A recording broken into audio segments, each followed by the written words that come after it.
آج یکم محرم الحرام ہے، 1447 ہجری چل رہی ہے۔ محرم الحرام کا مہینہ ہمیں جب بھی آتا ہے ایک چیز بتا کر جاتا ہے۔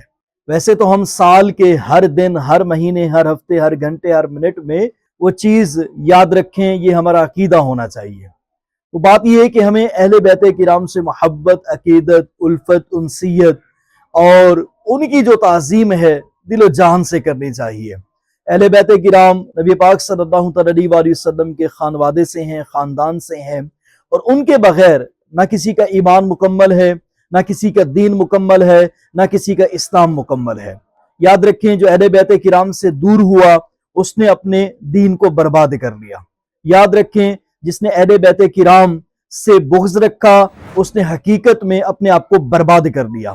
یہ بھی یاد رکھیں کہ جس نے اہل بیت کرام سے دوری اختیار کر لی یا ان کا ذکر خیر نہ کیا یا ان کے ذکر سے اسے الجھن ہوئی، اس کی دنیا بھی برباد، اس کی آخرت بھی برباد ہوتے ہم نے دیکھی ہے۔ اس لیے محرم الحرام کے مہینے میں جتنا ہو سکے ذکر اہل بیت کیجئے، ان کے نام کی نیاز دیجئے، ان کے نام کا لنگر جاری کیجئے، سبیلیں جاری کیجئے، پانی پلائیے، اِیصال ثواب کیجئے، قرآن پاک پڑھیے، ختم قرآن کیجئے، ان کے لیے جتنا ہو سکے ذکر خیر کیجئے۔ جزاک اللہ۔